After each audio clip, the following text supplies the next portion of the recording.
Welcome to mister and missus logs YouTube channel. Friends, ಇವತ್ತಿನ ವಿಡಿಯೋದಲ್ಲಿ ನೋಡಿ, ನಮ್ಮಲ್ಲಿ ಒಂದು ವಾರದಿಂದ ತುಂಬ ಅಂದರೆ ತುಂಬಾ ಒಂದು ಸ್ವಲ್ಪನೂ ಮಳೆ ಬಿಡದೆ ಬರ್ತಾಯಿತ್ತು. ಆದರೆ ಇಷ್ಟು ದಿನದ ತನಕ ನನ್ನ ಗಿಡ ತುಂಬ ಚೆನ್ನಾಗೇ ಇದ್ದಿತ್ತು. ನಾನು ಈ ವರ್ಷ ನನ್ನ ಗಿಡ ಹಾಳಾಗೋದಿಲ್ಲ ಅಂತೇಳಿ ಮಾಡಿದ್ದೆ. ಆದರೆ ನೋಡಿ ಯಾವ ಥರ ಆಗಿದೆ ನೋಡಿ ಗಿಡ. ಇಲ್ಲ ನೋಡಿ, ಇದು ಒಂದು ಗಿಡ ನೋಡಿ, ಗಿಡದಲ್ಲಿ ನಾನು ಹೇಳಿಲ್ವಾ, ಗಿಡದ ಬುಡದಲ್ಲಿ ನೀರು ನಿಂತರೆ ಇದೇ ಥರ ಸಮಸ್ಯೆ ಆಗೋದು ನೋಡಿ. ಇದರಲ್ಲಿ ನೀರು ನಿಂತಿದೆ ನೋಡಿ. ನೀರು ನಿಲ್ಲೋಕ್ಕೋಸ್ಕರ ಇದು ನೋಡಿ, ಈಗ ಮಣ್ಣು ನೋಡಿದರೆ ಗೊತ್ತಾಗುತ್ತೆ, ಇದರಲ್ಲಿ ತುಂಬ ನೀರು ನಿಲ್ತೇ ಇರುತ್ತೆ ಇಲ್ಲಿ ತನಕ. ನಾವು ಮಳೆ ಬರುವಾಗ ಬರುವುದಿಲ್ಲ, ಮಳೆ ಕಮ್ಮಿ ಆದಾಗ ಬರುತ್ತಲ್ಲ, ಆವಾಗ ಅದು ಅಷ್ಟೊಂದು ನಾವು ಬರುವಷ್ಟರಲ್ಲಿ ನೀರೆಲ್ಲ ಹೋಗಿರುತ್ತೆ.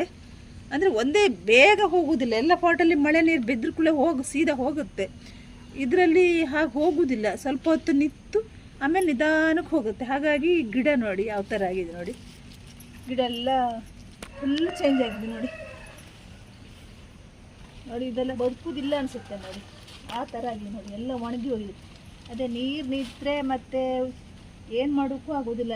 ಫುಲ್ಲು ಇದನ್ನು ತೆಗೆದು ಬೇರೆ ಪಾಟಿಗೆ ಹಾಕಬೇಕು. ಹೊಸದಾಗಿ ಮಣ್ಣು ಹಾಕಿರಂದರೆ ಮರಳು ಮತ್ತು ಮಣ್ಣು ಸಮ ಪ್ರಮಾಣದಲ್ಲಿ ಹಾಕಿದರೆ ಗಿಡಕ್ಕೇನು ತೊಂದರೆ ಆಗೋದಿಲ್ಲ.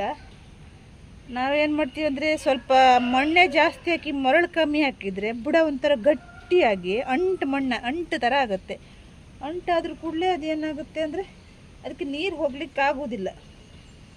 ಹಾಗಾಗಿ ನೀರು ಇದೊಂದು ಪಾಟಲ್ಲಿ ಮಾತ್ರ ನನ್ನ ಗಿಡದಲ್ಲಿ ಮಾತ್ರ ನೀರು ನಿಲ್ಲುವುದು ನೋಡಿ. ನಾನು ಇದನ್ನು ರಿಪೋರ್ಟ್ ಮಾಡಲೇ ಇಲ್ಲ. ಹಾಗೆ ಮಣ್ಣು ಬೇಸಿಗೆಯಲ್ಲಿ ಮಣ್ಣು ಮಾತ್ರ ಹೀಗೆ ಸಡ್ಲು ಮಾಡ್ತಾ ಇದ್ದಿದ್ದೆ, ಇದನ್ನು ಬುಡ ಸಡ್ಲು ಮಾಡ್ತಾಯಿದ್ದೆ. ಇವಾಗ ಹಾಗಾಗೋದಿಲ್ಲ, ಮಳೆಗಾಲ ಸಡ್ಲು ಮಾಡಲಿಕ್ಕೆ ಆಗೋದಿಲ್ಲ. ಹಾಗೆ ನೋಡಿ ನೀರು ನಿಂತು ಯಾವ ಥರ ಆಗಿದೆ ಅಂತೇಳಿ.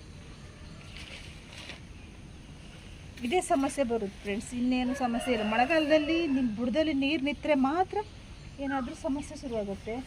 ಹಾಗಂತ ಬುಡದಲ್ಲಿ ನೀರು ನಿಂತು ಅಂತ ಹೇಳಿ ನೋಡಿ, ಅಲ್ಲೆಲ್ಲ ಗಿಡ ಯಾವ ಥರ ಆಗಿದೆ. ಫುಲ್ ಮಳೆ ಬಂದು ಫುಲ್ ಚೇಂಜ್ ಆಗಿದೆ ನೋಡಿ. ಎಲ್ಲ ಮಧ್ಯೆ ಒಂದೊಂದು ಎಗೆ ಪೂರ ಒಣಗಿ ಹೋಗ್ಲಿಕ್ಕೆ ಸ್ಟಾರ್ಟ್ ಆಗಿದೆ. ಇಲ್ಲಿ ಮುಂದೆ ಹೋಗಿ ಎಲ್ಲ ಗಿಡದ ಹತ್ರ ಹೋಗಿ ವೀಡಿಯೋ ಮಾಡೋಕ್ಕಾಗೋದಿಲ್ಲ ಫ್ರೆಂಡ್ಸ್, ಯಾಕಂದರೆ ಎಲ್ಲ ನಮ್ಮ ಟ್ಯಾರಿಸ್ ಮೇಲೆ ತುಂಬ ಪಾಚಿ ಕಟ್ಕೊಂಡು ನೆಲ ಜಾರುತ್ತೆ ನೋಡಿ. ಇಲ್ಲೆಲ್ಲ ಪಾಚಿ ಕಟ್ಕೊಂಡಿದೆ ನೋಡಿ. ಅಲ್ಲೆಲ್ಲ ಆ ಕಡೆ ಎಲ್ಲ ಹೋಗಲಿಕ್ಕೆ ಆಗೋದಿಲ್ಲ, ನೀರು ನಿಲ್ಲುತ್ತೆ ಆ ಜಾಗದಲ್ಲೆಲ್ಲ. ಈ ಟೈಮಲ್ಲಿ ಆಗಿದ್ರೂ ನಮಗೆ ತೆಗೆಯೋದು ಕಷ್ಟನೇ ಈಗ. ಯಾಕಂದರೆ ಅಷ್ಟೊಂದು ಮಳೆಗಾಲದಲ್ಲಿ ನಮ್ಗೆ ಈ ವರ್ಷ ಅಂತೂ ತುಂಬ ಮಳೆ ಅನಿಸ್ತಾ ಇತ್ತು. ಅದಕ್ಕೆ ಎಲ್ಲ ಗಿಡನೂ ನೋಡಿ ಎಲ್ಲ ಚೇಂಜ್ ಆಗಿದೆ ನೋಡಿ, ಕಲರ್ ಫುಲ್ ಚೇಂಜ್ ಆಗಿದೆ ನೋಡಿ. ಇದು ನೋಡಿ, ಎಲ್ಲ ಇಷ್ಟು ದಿನ ತನಕ ಚೆನ್ನಾಗೇ ಇದ್ದಿತ್ತು ಗಿಡ. ಈ ಒಂದು ಮೊನ್ನೆಯಿಂದ ಮಾತ್ರ ಗಿಡ ಎಲ್ಲ ಈ ಥರ ಆಗಿದ್ದು. ಎಲ್ಲ ಕೆಲವು ಎಗ್ಗೆ ಎಲ್ಲ ಹೋಗಿ ಆಯಿತು, ಇನ್ನು ಹೋಗೋಕ್ಕೇನು ಇಲ್ಲಿ ಬಾಕಿ ಇಲ್ಲ, ಎಲ್ಲ ಎಗ್ಗೆನೂ ಹೋಗಿತ್ತು. ಎಷ್ಟು ನಾವು ಜಾಗ್ರತೆ ಮಾಡಿ ಹುಷಾರಾಗಿ ನೋಡಿಕೊಂಡ್ರು ನೋಡಿ. ಅಲ್ಲೇ ಆ ಕಡೆ ಎಲ್ಲ ಎಗ್ಗೆ ಅಲ್ಲೂ ನನಗೆ ಮುಂದ್ಗಡೆ ಹೋಗಿ ತೋರಿಸ್ಲಿಕ್ಕಾಗೋದಿಲ್ಲ, ಜಾರುತ್ತೆ ಅಂತೇಳಿ ಭಯ. ಯಾಕಂದ್ರೆ ನೋಡಿ ಅಲ್ಲಿ ಕಾಣ್ತಾ ಇದೆ ನೋಡಿ, ಅದೇ ಆ ಗಿಡ ನೋಡಿ, ಅಲ್ಲಿ ಹೋಗ್ಲಿಕ್ಕಾಗೋದಿಲ್ಲ.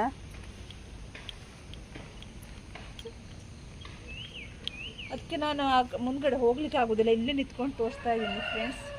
ನೋಡಿ, ನೀವು ಯಾರಾದರೂ ನಿಮ್ಮ ಗಿಡದಲ್ಲಿ ಏನಾದರೂ ಸಮಸ್ಯೆ ಬಂದರೆ ಇವಾಗ ರಿಪೋರ್ಟಿಂಗ್ ಮಾಡೋದು ಕಷ್ಟನೇ. ಯಾಕಂದರೆ ಬುಡದಲ್ಲಿ ನೀರು ನಿಂತರೆ ನಮಗೆ ಮಣ್ಣು ಹೊಸದಾಗಿದ್ರೆ ಸ್ವಲ್ಪ ಒಂದು ವೇಳೆ ಬಿಸಿಲು ಏನಾದರೂ ಬಂದರೆ ಅಲ್ಲಿ ನಮ್ಮ ಹತ್ರ ಮಣ್ಣಿದ್ದರೆ ನಾವು ಇವಾಗ ಗೊಬ್ಬರ ಏನೂ ಹಾಕ್ಲಿಕ್ಕೆ ಆಗೋದಿಲ್ಲ. ನಾವು ಅಂಗಡಿಯಿಂದ ಇದು ಫರ್ಟಿಲೈಸರ್ ಶಾಪಲ್ಲಿ ಕೊಟ್ಟಿದ್ದ ಪುಡಿ ಗೊಬ್ಬರ, ಸ್ವಲ್ಪ ಗೊಬ್ಬರ ಮಿಕ್ಸ್ ಮಾಡಿ ಒಂದು ಗಿಡ ನೆಡ್ಬೋದು. ಅದನ್ನು ರಿಪೋರ್ಟಿಂಗ್ ಮಾಡ್ಬೋದು. ಈ ಪಾಟಿಂದ ತೆಗೆದು ಇನ್ನೊಂದು ಪಾಟಿಗೆ ಹಾಕಿ, ಅಂದರೆ ಮಳೆ ಬೀಳೋ ಜಾಗದಲ್ಲಿ ಇರಬಾರ್ದು, ಎಲ್ಲಾದರೂ ಒಂದು ಸೈಡಲ್ಲಿ ಇಡಬೇಕು. ಅವಾಗ ಗಿಡ ಉಳಿಸ್ಕೊಳ್ಬೋದು ನಾವು. ಇಲ್ಲ ಅಂದರೆ ನನ್ನ ಗಿಡ ನೋಡಿ, ನನಗೆ ಇವಾಗ ಎಲ್ಲಿ ಇಡಲಿಕ್ಕೂ ಆಗೋದಿಲ್ಲ, ಅದನ್ನ ಎತ್ಕೊಂಡು ಕೆಳಗೆ ಹೋಗ್ಲಿಕ್ಕೂ ಆಗೋದಿಲ್ಲ. ಆ ಥರ ಇದೆ ನೋಡಿ. ಗಿಡನೂ ಹಾಗೆ ಒಂಥರ ದೊಡ್ಡದಾಗಿ ಅಗ್ಲಕ್ಕೆ ಬೆಳೆದಿದೆ ಗಿಡ. ಇದು ನಾನು ಕೇರೆ ಬಳ್ಳಿ ನಟ್ಟಂತೆ ಗಿಡ. ಇದು ಕೇರೆ ಬಳ್ಳಿ ನಟ್ಟಿದ್ರೆ ನೋಡಿ ಇದೇ ಥರ ಆಗೋದು, ಅಗ್ಲಕ್ಕೆ ಬೆಳೆದ್ಕೊಂಡು ನೆಲಗಲ್ಲೇ ಹಾಸ್ಕೊಳ್ಳುತ್ತೆ. ಇವಾಗ ಕಟ್ ಮಾಡಲಿಕ್ಕೂ ಇಲ್ಲ, ಆ ಥರ ಆಗಿದೆ ನೋಡಿ. ಅಲ್ಲಿ ಚಿಕ್ಕ ಗಿಡದಲ್ಲೆಲ್ಲ ಮೊಗ್ಗಾಗ್ತಾ ಇದೆ ನೋಡಿ ಫ್ರೆಂಡ್ಸ್. ಒಂದೊಂದು ಗಿಡ ಚೆನ್ನಾಗಿ ಇದೆ, ಒಂದೊಂದು ಗಿಡಕ್ಕೆ ಮಾತ್ರ ನೋಡಿ ಫ್ರೆಂಡ್ಸ್, ನೋಡಿ ಇದರಲ್ಲೆಲ್ಲ ಮೊಗ್ಗು ಬಂದಿದೆ ನೋಡಿ. ಇವಾಗ ಮೊಗ್ಗು ಸಿಗುವುದಿಲ್ಲ ನನಗೆ, ಅದು ಅಷ್ಟೇ, ಒಂದು 50-100 ಅಷ್ಟೇ ಮೊಗ್ಗು ಸಿಗುತ್ತೆ. ನಾನು ದೇವರಿಗೆ ತೆಗೆದು ಹಾಕ್ತೀನಿ ಅಷ್ಟೇ, ಮತ್ತು ಅಂಗಡಿಗೆಲ್ಲ ಕೊಡುವಷ್ಟು ಮೊಗ್ಗು ಆಗೋದಿಲ್ಲ, ಯಾರಿಗೂ ಆಗೋದಿಲ್ಲ ಇವಾಗ, ಯಾರಿಗೂ ಇಲ್ಲ ಮೊಗ್ಗು, ನನಗೆ ಮಾತ್ರ ಅಲ್ಲ ಯಾರಿಗೂ ಇಲ್ಲ ನೋಡಿ. ಈ ಕಡೆ ಅಂತೂ ಮುಂದೆ ಎಲ್ಲೂ ನನಗೆ ಹೋಗ್ಲಿಕ್ಕೆ ಆಗೋದಿಲ್ಲ, ತುಂಬ ಪಾಚಿ ಕಟ್ಕೊಂಡಿದೆ ಮಳೆ ಬಂದು.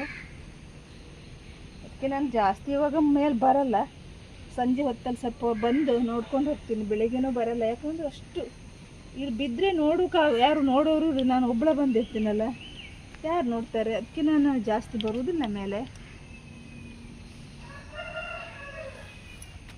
ಹಾಗೆ ಮಳೆಗಾಲದಲ್ಲಿ ನಮ್ಮ ಗಿಡನ ಎಷ್ಟು ನಾವು ಕೇರ್ ತಗೊಂಡ್ರು ಗಿಡನ ಸರಿಯಾಗಿ ಕಾಪಾಡಿಕೊಳ್ಳೋದು ಕಷ್ಟ. ಎಷ್ಟು ನೋಡಿದ್ರು ಅಷ್ಟೇ, ಎಷ್ಟು ನಾವು ಜಾಗೃತಿ ವಹಿಸಿ ನೋಡ್ತೀವಿ ದಿನ ಬಂದು, ಆದರೆ ನೋಡಿ ಈ ಥರ ಆಗಿ ಹೋಗಿದೆ.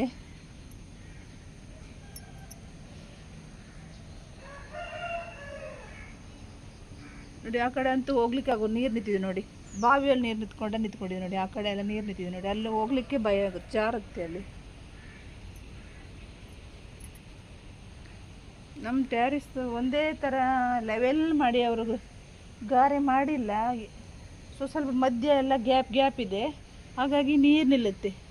ನೀರು ನಿಂತರೂ ಕೂಡ ನಮ್ಗೆ ಬರೋಕ್ಕೂ ಭಯ ಆಗುತ್ತೆ. ನಾವು ಗುಡಿಸಿ ತೆಗಿಬಹುದು, ಗುಡಿಸಿ ತೆಗೆದ್ರೆ ಮತ್ತೆ ಮಳೆ ಬಂದು ಹಾಗೆ ನೀರು ನಿಂತ್ಕೊಂಡಿರುತ್ತೆ.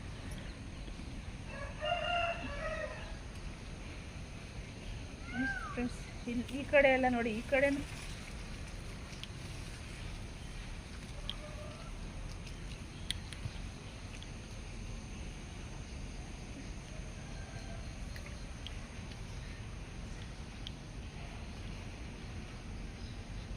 ನೋಡಿ, ಆ ಕಡೆ ಎಲ್ಲ ಗಿಡ ನೋಡಿ, ಮಳೆ ಜಾಸ್ತಿಯಾಗಿ ಎಲ್ಲ ಕೆಳಗಡೆ, ಮತ್ತು ಎಲೆ ಎಲ್ಲ ಉದುರು ಹೋಗ್ತಾ ಇದೆ ನೋಡಿ, ಅಲ್ಲೆಲ್ಲ ಕಾಣ್ತಾ ಇದೆ ನೋಡಿ, ಅಲ್ಲಿ ಕೆಳಗಡೆ ನೋಡಿ ಎಲೆ ಎಲ್ಲ ಉದುರ್ತಂದರೆ ಏನಾದರೂ ಒಂದು ರೋಗ ಇದೆ ಅಂತೇಳಿ ಅರ್ಥ.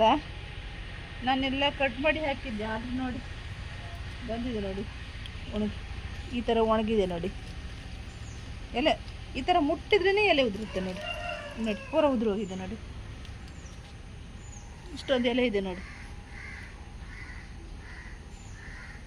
ಅದಕ್ಕೆ ನಾನು ಇವಾಗ ಅದೇ ಏನು ಮೆಡಿಷನ್ ಹಾಕೋದಿಲ್ಲ.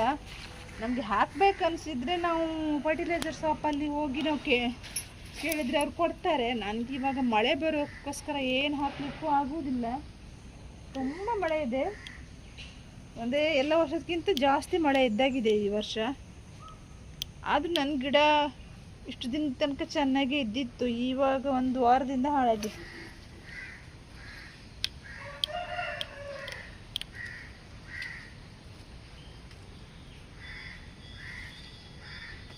ಇದರಲ್ಲಂತೂ ಒಂದೇ ಮೊಗ್ಗಿದ್ದು ಅನಿಸುತ್ತೆ, ಒಂದೇ ಹೂವು ಆಗಿದೆ ನೋಡಿ, ಒಂದೇ ಇದ್ದು ನೋಡಿ.